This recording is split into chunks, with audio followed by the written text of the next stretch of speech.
Conte africain anonyme. Ingratitude. Plusieurs hommes partirent dans la savane pour chasser.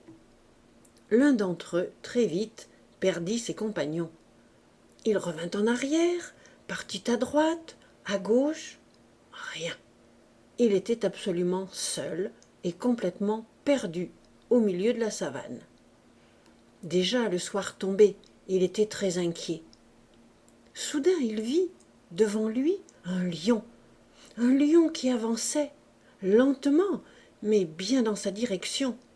Il s'approchait en douceur, comme s'il était sûr de sa future proie. Le chasseur tremblait de tout son corps et se voyait déjà mort. Pourtant le lion avançait toujours de ce même pas lent, majestueux. Il ne semblait pas agressif tant il était beau. Il s'approcha tout près de l'homme. Il le renifla sans grogner. Puis il le poussa doucement de sa grosse tête. Le chasseur comprit alors que la bête lui indiquait une direction à prendre. Il comprit qu'il devait marcher. Le lion ne voulait donc pas l'attaquer tout de suite. Et ainsi, doucement, poussé par la bête, l'homme fit quelques pas, puis encore d'autres, et encore. La nuit tombait vite, le froid commençait de pincer. Le lion entraîna le chasseur jusque dans son antre. Et là, de sa gueule, il lui donna à manger.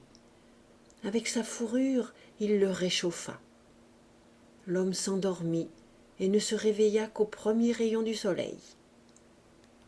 Et le lion, comme la veille, de sa gueule redonna à manger à l'homme. Puis, de sa grosse tête, il le poussa dehors et le raccompagna jusqu'au village. Arrivé à l'entrée du village, le lion s'arrêta, salua l'homme et fit demi-tour. Le chasseur, éperdu de reconnaissance, le regarda s'éloigner. Puis soudain, il courut retrouver et rassurer ses amis. Cependant, le lion n'alla pas loin en direction de la savane. Très vite, il revint sur ses pas, pénétra dans le village et, aux éclats de voix, reconnut la maison où se trouvait le chasseur. Il se coucha sous la fenêtre et écouta. « Ah ah, mes compagnons, me voilà !»« Comment, tu es là?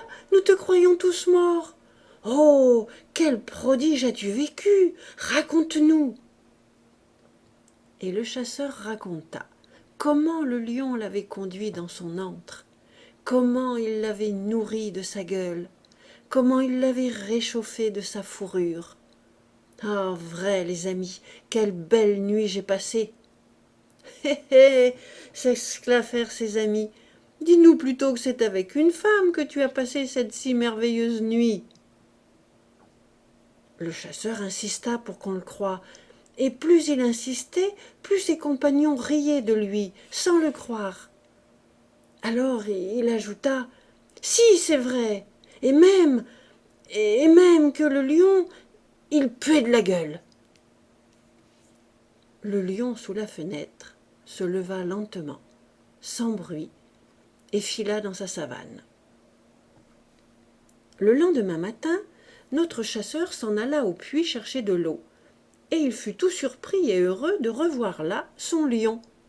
Celui-ci s'approcha du chasseur et lui dit, en mettant une de ses pattes sur le sommet de sa tête, « Sors ton couteau et fais-moi une profonde entaille, là, sur le crâne. »« Quoi? Moi te blesser? Après ce que tu as fait pour moi? Jamais !»« Fais-moi une profonde entaille, là, sinon, d'un coup de patte, je te tue. » Le chasseur, navré et stupéfait, brandit son couteau et entailla le front de l'animal, profondément. Le sang coula. Aussitôt, le lion partit en direction de la savane. Le lendemain, le chasseur, de retour au puits, retrouva le lion qui l'attendait à la même place. « Regarde ma blessure, dit-il, et dis-moi où elle en est. » Le chasseur s'approcha de la tête, regarda. le sang ne coule plus. » Et le lion repartit vers la savane. Le surlendemain, le chasseur rencontra à nouveau le lion vers le puits et dut à nouveau observer la plaie. « Elle se referme doucement, dit le chasseur, content de voir que la cicatrisation commençait.